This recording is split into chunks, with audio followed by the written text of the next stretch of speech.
Now, the shorthand of marriage, translated over time, is a lost language, just ancient fragments of letters and torn corners of reverie. I feel like I'm pushing myself out from the inside, stretching this restrictive container. All the while, she stayed and prayed with me into the uncertainty. Still she watches, clearing the way while I cannot see, stands beside me when I need strength to move forward, gently reminding me that it's always about beginning and then beginning again. Marriage is a long time to be away from myself.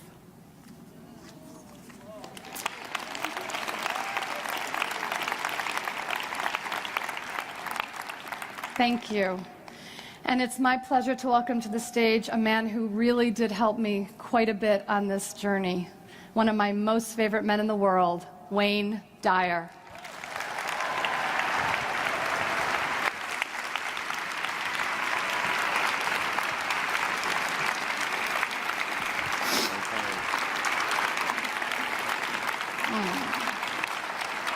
Can I stay? Wow, thank you. Thank you, thank you, thank you. My goodness. Those of you who know me and have heard me speak over the years know I use a lot of poetry, and I've been writing a lot of poetry lately. Nancy really speaks like a poet, and her book is so beautiful, and I said, you go out and read a poem, now I'll go sell your book, because it's really beautiful. And I knew her husband, and I knew them, and and she struggled through that divorce process. Those of you who've been through it know emotionally how wrenching, gut-wrenching it can be. I've been there, and to never get over it. You just try to become someone who turns it into love. And this is just a few words from one of her poems that I love so much, and this is how a poet thinks. She said, "This is the summer of heartache and goodbyes. I wake and lay in bed, remembering all the things that will never happen, all the places we will not go, all the things we will not do. The taste in my mouth is of a marriage crashing." Do you feel that? That's how poets do. I'd like to give this to my ex-wife. Actually, my wife, who separated from me, but I love very much. The mother of my children.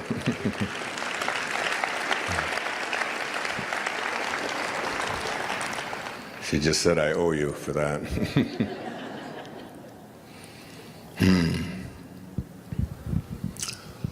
So my name is Wayne Dyer, and I'm 71 years old. Wow, that's not good. That's not good when they applaud your age.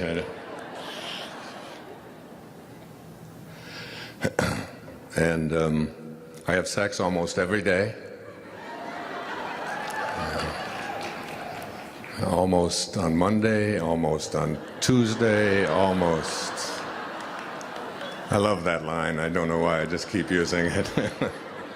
My friend Jack LaLanne, who passed away a year or two ago, set it up till his 93rd birthday as he was speaking, so I hope to be doing the same.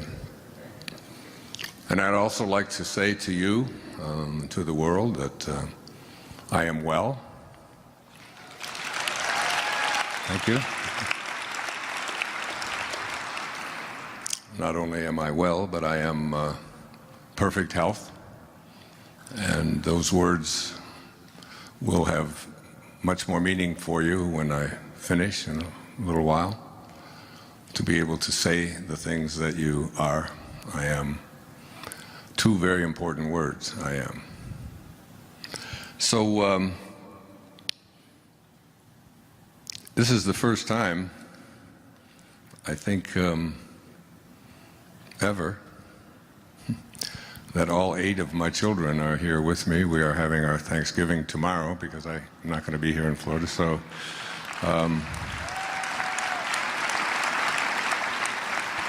it's wonderful to have them there. My daughter Tracy, who's sitting there in the front, and she began a business after leaving behind a corporate life because she really wanted to fulfill her destiny, her dharma from within her heart.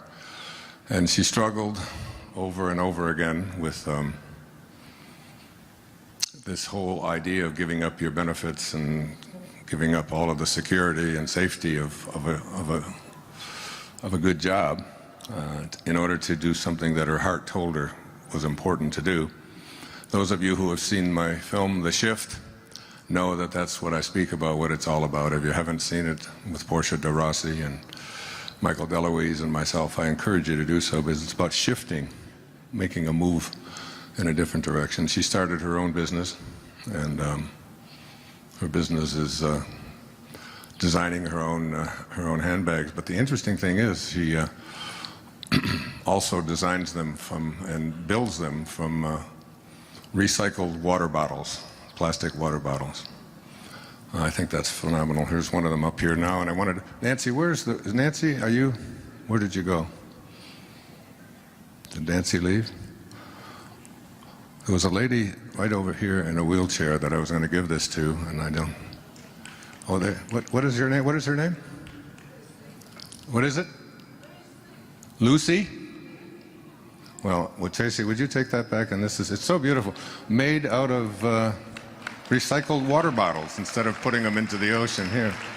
Would you give that to her? Well, let me tell you about... There's the lady right there. That's a gift for you. God bless you. And I see you walking out of that wheelchair one of these days. There you go. Thanks, honey. And she has them here, and there's never a better audience for this sort of thing than a Hay House audience, because it's loving ourselves but also loving our planet. There is a swath of plastic in the Pacific Ocean from bags that have been put into landfills that we take home from our grocery stores without even thinking. Believe it or not, it's the size of the state of Texas.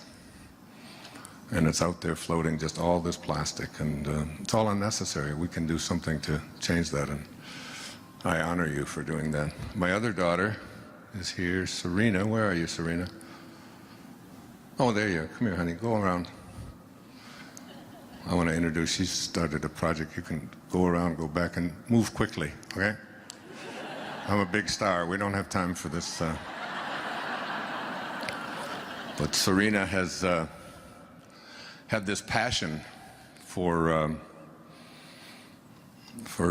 children that are being trafficked. And so this Penn State horror story that is being broadcast all over the news is a big part of that is young children being sold into trafficking. And you're going to see a connection to that, I believe, as this unfolds. And she has started her own charity, and she just inaugurated it tonight, and I'm going to give her 2 minutes to tell you a little bit about it. I'm wearing one of the wristbands. So this is my daughter, Serena, who received her master's degree from the University of Miami in international relations. Serena Dyer. Hi. So I didn't know he was going to bring me up here, but yeah, actually my boyfriend and I started a coalition. You have a boyfriend? Yeah. Okay.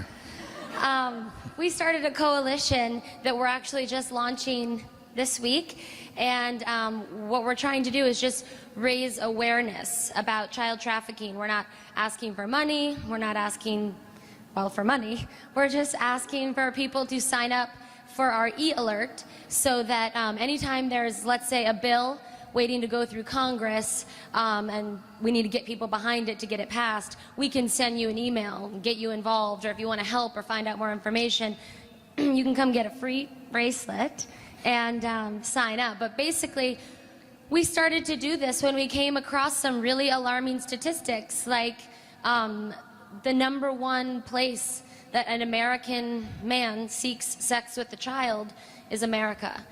And there are 300,000 kids in America every year that have acts of trafficking for the purpose of sex committed against them. And I can't live with that, and I believe an audience like that wouldn't want to accept something like that either. So I think that this is a great way for people to just learn more about it and spread the awareness so that we can get rid of it, starting in America and then on a global level. How many children are sold into trafficking worldwide? Worldwide, they estimate that there are 12 million people that are trafficked, and 50% of those are children. And like I said, in places like Africa, the purpose of trafficking a child is a lot of times for labor, or enforced slavery, or war. But here, it's for sex. And I just find that to be so disturbing. And he always told me that no amount of feeling bad will ever make anything feel good. So I don't focus on how bad it is. I think that we can make it better. And that's what I focus on, that we can really make this better, one child at a time. Thank you, honey. Very nice.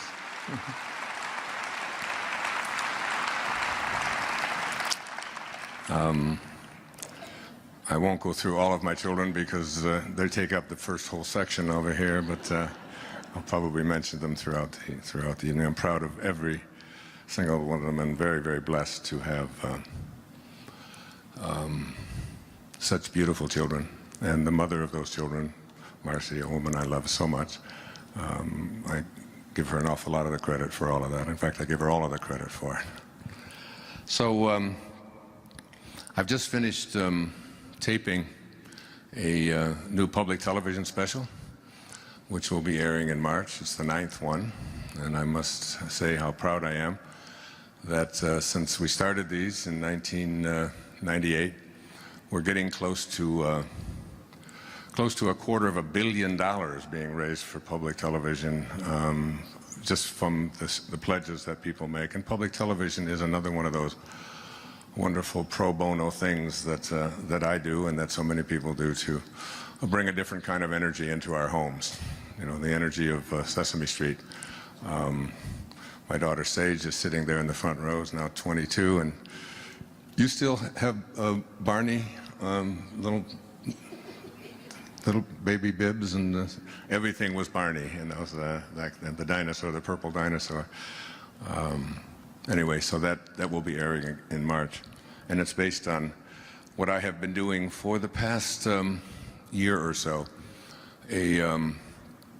Almost a perfect storm has occurred in my life, beginning on the 21st of April this year, my mother's 95th birthday, and I'll be sharing some of that with you here today. Miracles have been taking place in my life.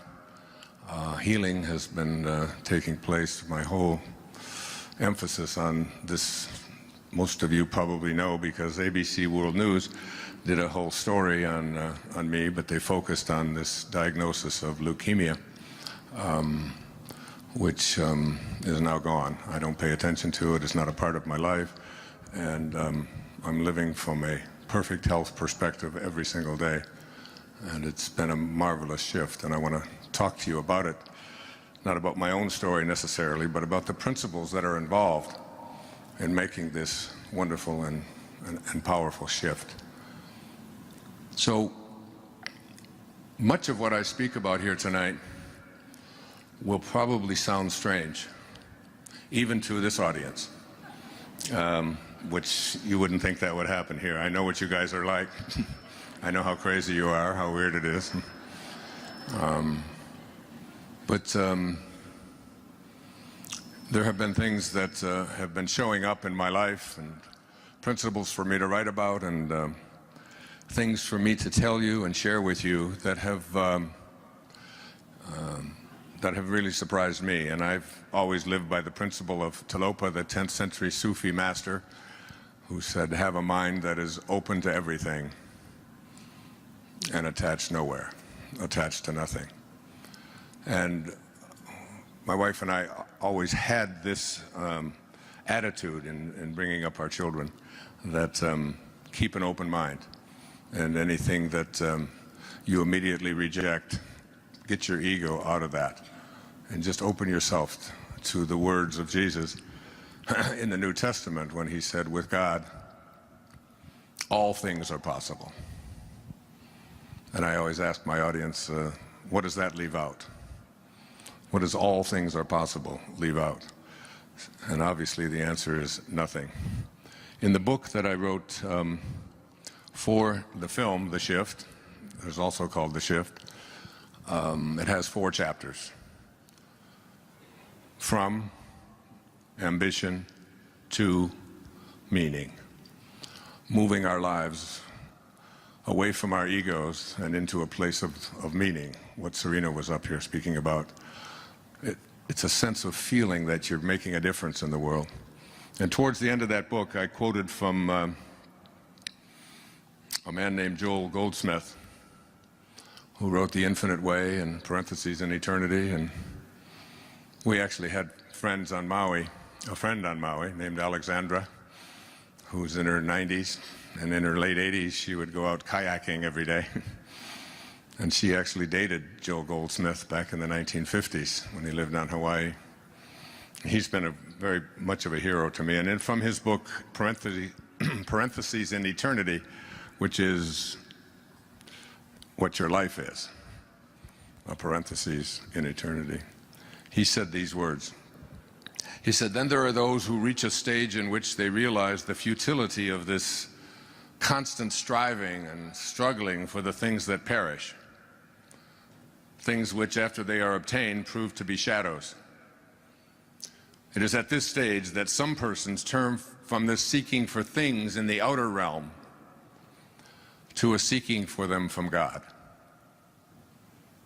And that has been probably the major shift in my life, taking the focus in my life off of the things, the accomplishments, the acquisitions, the reputation, ownership, which we begin to identify ourselves as, and to begin to recognize that Pierre Teilhard, the great French priest who was excommunicated from the Catholic Church for his outrageous ideas in 1918, he said, you're not here as a human being having a spiritual experience, that it's the other way around. And you've all heard it, that we are all infinite spiritual beings having a temporary human experience and beginning to live our life from this spiritual place, its place of spirit, where we recognize and identify ourselves not on the basis of what the ego says, which is on the basis of what we have and what we accomplish, what we own, and what others think of us, not based on our belief in our separation from each other, and most egregiously, not based upon our belief in our separation from God. A shift, if you will, to an awareness of our own divinity. And from that place, what is possible for all of us. So I'm going to recite a poem here from a great poet. His name was Samuel Taylor Coleridge. He wrote a poem called The Rime of the Ancient Mariner. And he also wrote one that wasn't that well known. I put it in a book of mine years ago called Real Magic. I started it with this. And I'd like you to, as I give these words, I'd like you to think about what the poet is asking and whether or not you believe in your heart or know in your heart that what the poet is saying is possible for you, or whether you think it's just the fancy kind of fanciful meanderings and dreamings of an idealist. Ask yourself, is this possible? He said, what if you slept? And what if in your sleep you dreamed? And what if in your dream you went to heaven and there picked a strange and wonderful flower. And what if, when you awoke, you held that flower in your hand? Ah, what then? He concludes his poem. Ah, what then? And I wonder if you think such a thing is really a possibility. That you can go into a state in which there is no form, no beginnings, no ends, no boundaries, no limits, and bring from that invisible place something that has substance, that has boundaries, that has form, that you can hold, that you can smell. And then ask yourself if that's a possibility. I wonder how many of you think yes, and how many of you think no. I'm not going to ask, but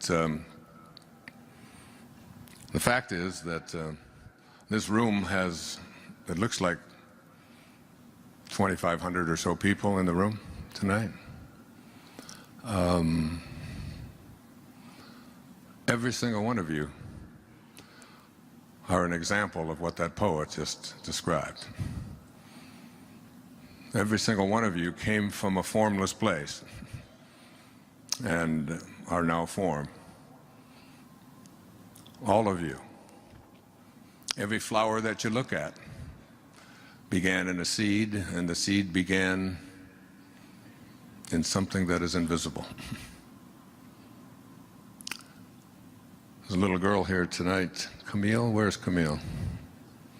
6 years old or so, 7 years old. I was swimming with her a little while ago, and she showed me her teeth. And she said, I lost 2 of my teeth.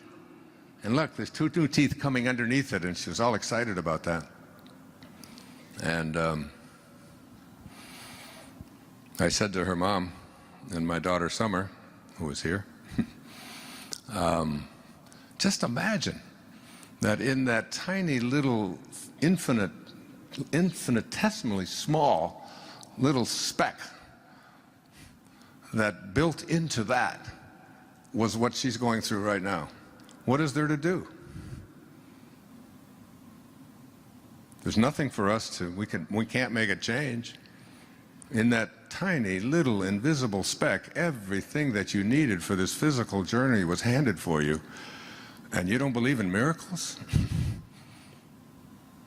In the great Tao, many of you know I lived the Tao for a year, the year I turned 65, and wrote a book on it. A book that I always tell people, carry it with you wherever you go.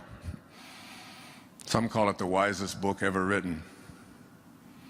And I lived the principles of that little book, and I encourage people to just stick it in your new purse.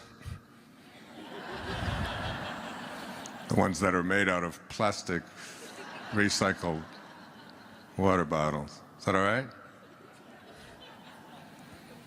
And but just carry it with you, because you don't even really need to open it, because the energy from what's in here will come to you.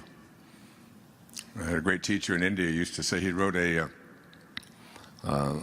collection of his writings was called I Am That, by Nisargadatta Maharaj, and he used to say to his devotees, you don't have to read it, just carry it with you. And I heard that, I was in my early 40s when I heard that, and I just thought, this is just another one of those crazy guys over there in India giving us advice, and I just didn't think that it would be possible to get. But now I've really come to an awareness that energy is in everything, and that just holding this book, literally, you could muscle test this, kinesiology, and put this thing next to your heart, and you will be stronger with it than you were without it. Just try it. Just carry it with you. Let me see, who would like a copy of this? Oh, that hand right there, the first hand up. Yeah, you. Yep. No, next to you. Yeah, stand up. Would you like to carry this with you wherever you go? There you are. God bless you. The Tao Te Ching. It's only a few dollars. It's worth having. One of the great lines in the Tao is what I'm speaking about here at these opening lines, is that that says that none of you are doing anything. You're all just being done. And when you look at your physical body, there's a recognition that this is absolutely true. You know? I mean, what can you do to change it? You know, things are drooping, folks. You can fix them up if you want to, but the inevitable is there. And the hair, well, for some of you it turns gray, and for some of you it just turns. It just goes somewhere else. And you begin to see, there's also a great line in the book, because my son, who's sitting in the front row, Sands, who graduates in a couple of weeks and is going to start supporting me. I'm so happy about that. Because I often have quoted Lao Tzu, and he has often said, the Tao, God, divine mind, the Tao does nothing. And it leaves nothing undone. It's all perfect. So I say to him over the summer over in Maui, I said, Sands, come on, do something. You got to do it. Let's go. We got to do something. He looked up and he said, I do nothing. And I leave nothing undone. So this stuff can come back at you. It's his favorite line now. He's a Taoist philosopher. So the great Saint Swami Muktananda was asked the question, what is real? And his response is really worth you hearing.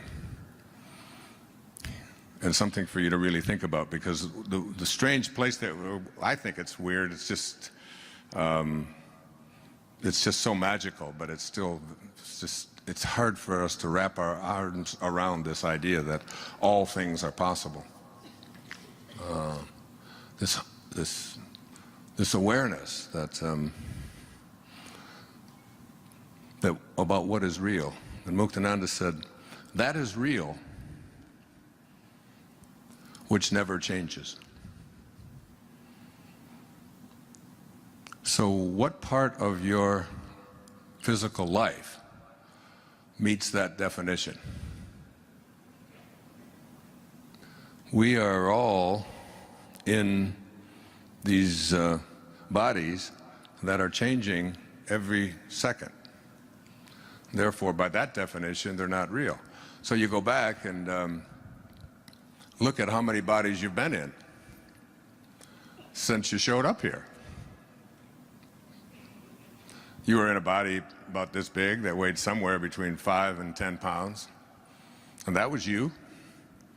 And you were in a little toddler body about this tall, and you certainly, if someone said, is that you, you would have said, yeah, that's me.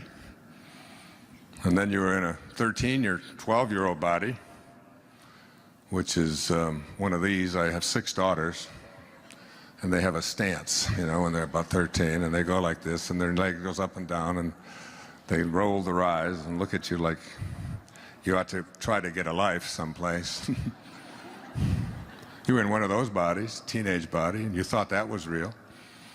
That's when you get the great learnings. One of my daughters, Serena, said to me one time when I raised my voice and asked her to hurry up and get moving, come on. She looked at, I wonder what all those people would think of Mr. Positive if they could see him here this morning. She turned to her sister and said, would you buy a book from someone who yells at his 11-year-old daughter? I'd sneak out of the room and try to. Best line I ever heard from any of my children ever, and I followed them around with a pad of paper to give me material, was from my daughter Summer. When she was 13 and her sister was 11, sitting at the breakfast table, and all of a sudden about 6:30 in the morning, and Summer looked at Serena and said, well, if you didn't have any feet, would you wear shoes? And Serena at that time, and it hasn't gone away, could hardly stand anybody talking to her at 6 o'clock in the morning, and said, that's the most ridiculous thing I've ever heard you say. Don't even talk to me. Why are you, just don't even talk to me. Close your mouth. Why are you talking to me? That's so stupid. What if you didn't have any feet? Would I wear shoes? Of course not. And Summer looked at me and said, don't get mad at me. I just wonder why you're wearing that bra. That's, so...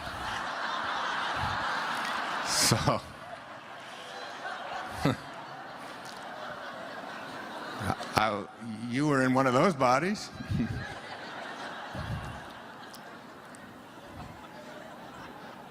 I was in a 20-year-old body, and I saw a picture of it on the PBS show, and I was doing a little bit of this, and the pictures of me at various stages of my life were going by, and the film was, the camera was looking at this picture, and it stopped on a picture of me when I was about 20 years old. And I'm 70, when that was 51 years ago. And there's not one cell of that body left on this planet. I really thought it was real. And when you were in your 20-year-old body, you thought it was real, didn't you? I mean, it's just like, you look at it, you say, of course it's real. And now you look back at it and you say, if it was real, where is it? And where did it go? Emily Dickinson, another great poet, one of my very favorite poets from Massachusetts, would give talks back in the 19th century, and she would pick up a handful of dirt, and she would say, just let this in. This quiet dust was gentlemen and ladies and lads and girls, was laughter and ability and sighing and frocks and curls. This passive place, a summer's nimble mansion where bloom and bees fulfilled their oriental circuit, then ceased, like these. That's who you are, if you believe that you're your body. Just quiet dust that's going to fulfill its circuit and cease. And we all know that we're something much more than that. But we haven't been raised to believe that. So my talk tonight is really about understanding there is a component of us that is beyond the physical, beyond the physical, metaphysical, beyond form, over, past, higher than form, transformed. And this part of who we are has infinite possibilities and can do anything, can heal anything, can manifest anything, can attract into our lives the right people. And you get a sense after a while that that this invisibleness that is who we are is, as you begin to elevate your awareness and move to a higher level, and this is basically the essence of it. It's that we were all conceived and born into a world and a culture in which we were raised to be ordinary. And ordinary isn't so bad. I'm not here to put down ordinary and average and fitting in and all the things that ordinary comprises. It's just not what I want for me. And I got the mic tonight. So, and ordinary really means, it means fitting in. It means getting along. It means becoming a good citizen. It means filling out the forms. It means paying your taxes. It means having your children and providing for them and taking care of them and going to work, going to school and getting good grades and graduating and your family and doing all of this all of these ordinary things, and then getting to the later stages in your life where you become a grandparent, and then you live your life through your grandchildren, and then you die. And this isn't an indictment of that. It's for me an awareness that if I put my hands here about at my waist, I am speaking about ordinary consciousness. And where I would like to take you tonight, where I have been taken in my life, particularly in the last year or so, and particularly in the last decade or so, is to a place that I call extraordinary awareness. And extraordinary awareness is, it encompasses all of ordinary, so that you're listening to an ordinary man. I fill out the forms, or I get somebody to do it for me, more like it, and I pay my taxes, and I've provided for all of my children, and I went to school and saw that they went to school and was there for them as much as I could be, and did all of the things that we would say constitute ordinary.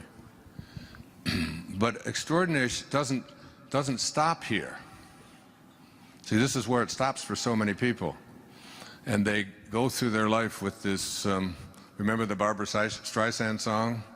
Is that all there is? And there's this sense that there's more. There's a calling. There's something in me that transcends the physical, that transcends ordinary. And this something that wants to move us to this extraordinary level out here is beyond the ego. Everything I've spoken about here is the ego. It's the striving for, it's an identification and a belief in my identity as a physical being, and believing in what my physical self tells me is my reality, and evaluating it on the basis of what I can see and touch and feel and smell and hear, so that it's my senses, my sensory self is here. But this up here, between ordinary and extraordinary, where I believe anyone can go at any time. Here we are what E.E. Cummings, another favorite poet, he said, to be nobody but yourself in a world which is doing its best night and day to make you just like everybody else means to fight the greatest battle there is to fight and never stop fighting. This is how the poets think. It's about going beyond average. It's about going beyond ordinary. It's about recognizing your own divinity. It's about understanding that there's something inside of you that is calling you. It's your spirit, it's your soul. And your soul, your spirit, is here in the distance between here and here. And your soul wants something very, very different than your physical body ego apparatus wants. It's not interested in fitting in. It doesn't care whether you're right. It doesn't care whether people like you. It doesn't care about whether you're a good citizen or not. I wrote these words out the other night. Let me share them with you. It says, I said, the ideal, because I'm going to write about this, the ideal of the soul, the thing that it asks for, is neither knowledge, nor light, nor happiness.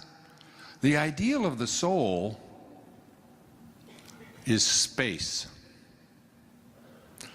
The ideal of the soul is immensity. the one thing it needs is to be free to expand, to reach out, to embrace the infinite. Yeah, the ideal of the soul is infinity. It is, it is miserable when it is circumscribed and restricted. The soul is not finite. What is finite? Finite means it has a beginning and it has an end, doesn't it? So that's it. It stops here and it's finite. The opposite of finite is infinite, infinite. And what is infinite? What does it mean when something is infinite? It means that it is always expanding, right? It doesn't stop any place. It is always growing. It's like the universe. It's just infinite. What do you think's at the end of the universe? Just try to imagine a finite universe. And we come up with, well, what would be at the end of it? And what we think is at the end of it is what? What is there, a wall? If there's a wall at the end of the universe, the poet would ask, what's on the other side? And where does that end? So there's getting in touch with this infinite part of ourselves is really the part of us that says, there was a song that was popular when my mother was a young woman. It was called Don't Fence Me In. Oh, give me land, lots of land, and the starry skies above. Don't fence me in. Remember that song? All the old folks singing. My daughter's looking at me, what is he going to do now? He's going to embarrass me. We don't want to be fenced in. Now, before I had any children, I had 8 theories about how to raise children. I even wrote about them. Now we have 8 children. I have no theories. But the one thing I know about raising children is this, that nobody likes being told what to do. Right, Sage? I was telling the story of you, honey, on Mother's Day one year at a restaurant where we were all there, my mother, Marcy's mom and dad, and we were all there. And Sage is, in a lot of ways, like me, what I call I tell this story at every talk, so I might as well hear it. It's the scurvy elephant. When I was in the foster home back in Mount Clemens, when I was about 6 or 7 years old, I came home from school, and Mrs. Scarf, who ran this home, had this home that a bunch of us lived. And I came home and I asked her, what's a scurvy elephant? And she said, a what? And she said, a scurvy elephant. I said, and she said, well, where did you hear that? I said, well, I heard Mrs. Poole, who was my 3rd grade teacher, talking to the principal, and she said that Wayne Dyer was in her classroom and that he was a scurvy elephant. So she got on the phone, called the principal, and the principal said, oh, no. And she said, that's Wayne. He gets everything mixed up. She didn't say that he was a scurvy elephant in her classroom. She said that he was a disturbing element in her classroom. And I always loved to say that. So a scurvy elephant is, and my teacher, Abraham Maslow, used to always say to us, you know, the number one marker of self-actualizing people is their independence of the good opinion of other people. They're just not interested in being told what to do. I watched on on my iPad, which I just got, and it had a commencement address by Steve Jobs at Stanford University. It was a 15-minute, and I just sat there, and before I meditated, I listened to what he had to say. This immensely scurvy elephant, who really, just passed away a few weeks ago, and you know, many of his biographers now saying that he's up there with Thomas Edison and Benjamin Franklin and Alexander Graham Bell, people like that. He really changed who we are as a people and how we communicate with each other. And his advice to the whole graduating class at Stanford was, don't live somebody else's dharma. Don't listen to that inner calling. And whatever it calls you to do, listen to it. And don't pay attention to anybody telling you what's possible or what's not possible, or whatever. Just fight for it. Sage was at Mother's Day, and I don't even remember what it was that she wanted to wear or didn't want to wear, but it had something to do with dresses and skirts and slacks. And I remember that Mother's Day walking in the parking lot with Sage for 45 minutes or so, talking to her about, I know exactly how you feel and how you think. I said, but there's a lot of people who think that you should maybe wear something nice. It's Mother's Day and it's a restaurant. I said, but you don't have to go back in there. We'll go home and get something afterwards if you want. And she just gave me that, I don't want to do this, and why should I be told what to wear? And I understood that. I understood it very strong. And she's still doing that. But it also serves people very, very well. This idea that I'm going to listen to that voice, and we all have it. And when we have this voice, and this voice has passion associated with it, that is, when you feel a strong passion towards what it is that you want to become, what you want to create, the kind of person that you intend to be, when you have that within you, it doesn't make any difference whether anybody else understands it or gets along with it. You don't even try to talk to anybody else about it. You just listen to it, and you become a disturbing element. You become a scurvy elephant in the world. And it's the only way you'll ever feel fulfilled. You won't get it by fitting in.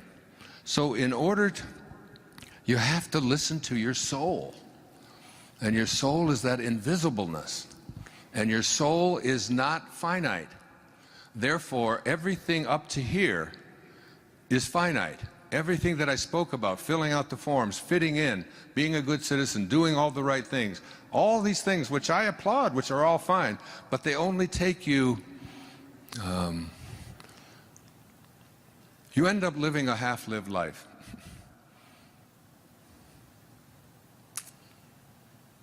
Herman Melville, I spoke about him this morning when I spoke to the writers group here. I mean, his writing was so profound and so beautiful, and he had this one line from Moby Dick, which is really not the story about a man chasing a whale.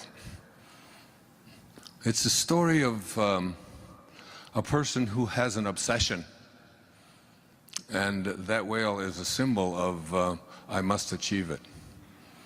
I read a really great book this summer. Every one of my kids have read it. It's called Unbroken by Laura Hillerbrand.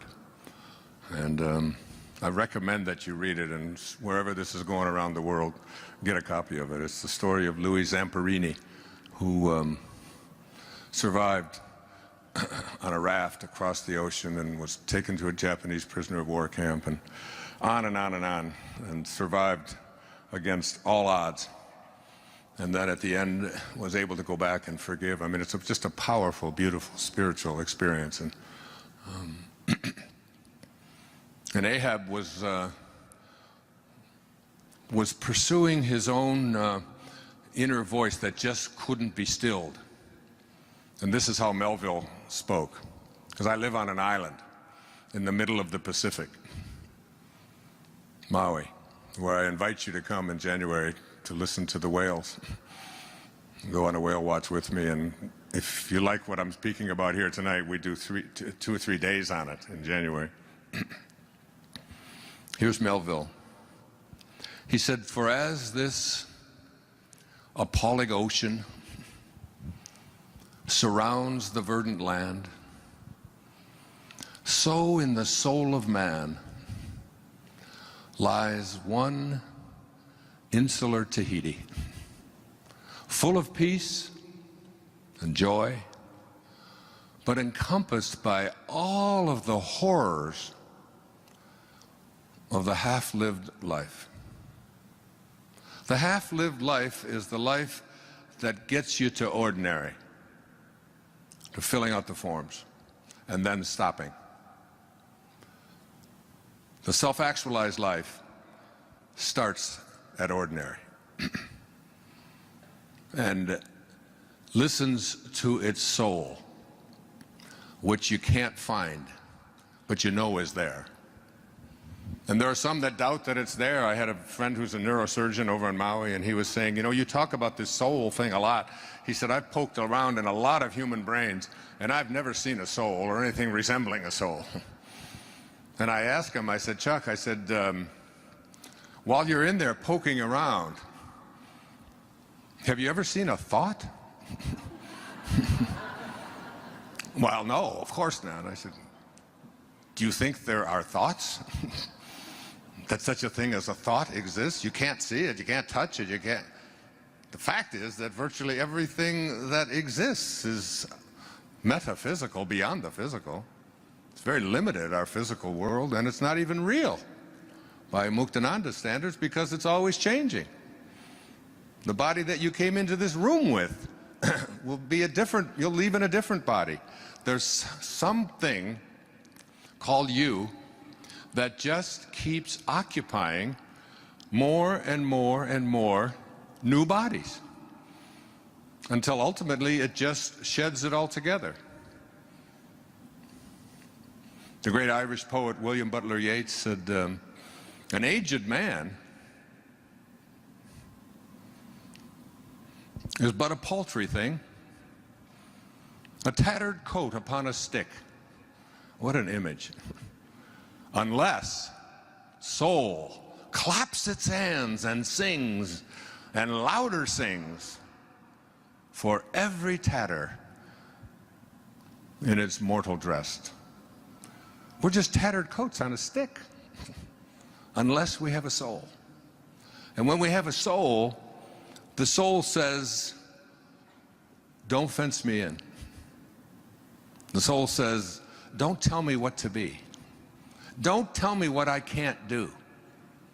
Don't you dare impose upon me who you are and what you think I should be. That's your soul. And all of you have this, because this body of yours is just an illusion. It's just a very temporary parenthesis in eternity, isn't it? And you know that you're going to leave it. And all the evidence is there, and you just keep looking at it. You try to pretend that it's not there, and so you color the gray, and you lift them up, and you shift it around, and you put on a girdle, and you do all of the, I don't know, you do all of the stuff to pretend that it's, and you're not doing a damn thing in this world. You're just being done. You're just being done. But what you're being done by is the higher self. So what I would like to offer you here is a program, if you will, sort of a preview. I've been reading and studying and lecturing all over the place for the last year or two. And for some reason, I've been given a big voice and a big audience. For some reason, I'm allowed to go on public television and present in prime time 3- and 4-hour specials on the Tao Te Ching, or on the power of intention, or on changing your life, living from a spiritual place. And it must be because I have had this wonderful opportunity handed to me that I've been getting exposed to more and more and more about the miraculous power that comes to us when we start our life from ordinary and just leave that part of it to be taken care of and move into this extraordinary place, this place that all the great writers speak about, where we transcend this ego of ours that believes that who we are is so important, and believes that who we are is what we own, and who believes that what we are is in competition with others and has to defeat others and has to win and has to be better than. I love the poets. I feel very poetic tonight. A great Indian poet named Rabindranath Tagore won the Nobel Prize for Literature in 1927 with a collection of poetry called Gitanjali. And in there, he writes about this ego of ours. He says, I went out alone on my way to my tryst, but who is this me in the dark? I step aside to avoid his presence, but I escape him not. He makes the dust rise from the earth with his swagger. He adds his loud voice to every word I utter. He is my own little self, my Lord. He knows no shame. But I, the invisible me, I am ashamed to come to thy door in his company. That's the ego. The part of us that makes the dust rise from the earth with our swagger, who's always adding his loud voice. But inside there's this being that says, who I am is so much more than that, so much more divine. And in order to get to the path of moving towards extraordinary, and the fact is that even though many people will attend a talk like this and many people will buy the books and study it and look at it, the percentage of people who are willing to leave ordinary behind is very, very small. Honestly, it's only a handful of people in this room. Even though the intentions are good, the book that I'm reading now, I came across a quote. I think I'm going to read it, if I have it here. Ah, here it is. It was by a French philosopher, mathematician. Some of you studied him when you took a philosophy class. His name was René Descartes. He's the one who said, I think, therefore I am. I don't like to question these guys. I used to teach them at the university, but I think he had it backwards. I really believe it should be, I am. Therefore, I think.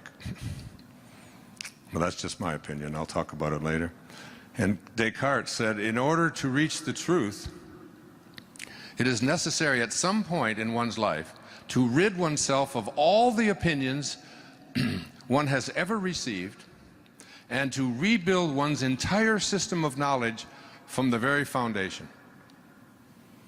And I think I've done that recently. Just tossed out. I think this diagnosis of leukemia 2 years ago really helped me to do that. And to just say, I'm starting over. I'm going here. And I've been doing it in some ways. Many of people think I've done it my whole life, but honestly I haven't. I've wallowed around in that ego a lot in my life. And so in order to do this thing, you have to recognize that it fundamentally involves changing your concept of yourself. And changing your concept of yourself really means understanding what is your concept of yourself. Like, who are you? What is your concept of yourself? Your concept of yourself is everything that you believe to be true about yourself and what's possible for you and anyone else. And it really means changing most of that, because you have been raised to be ordinary. You've been raised to believe in your limits and how far you can go. And you've have this imposed upon you by your well-meaning parents and grandparents and culture and religion and business and education. The systems that you have been immersed into have basically told you, get here. This is not for you. And it might not have even been done, and sometimes they might have even said, oh, you can do anything. And then we'll start to tell you all of the reasons, all of the exceptions to that, that I'm imposing on you. Like, you got to get dressed in a certain way for Mother's Day. And you've got to fit in, and you've got to do this, and it's by God, it's like the soul has no finiteness to it. It's infinite, so it means it just wants to keep expanding. It wants to keep growing.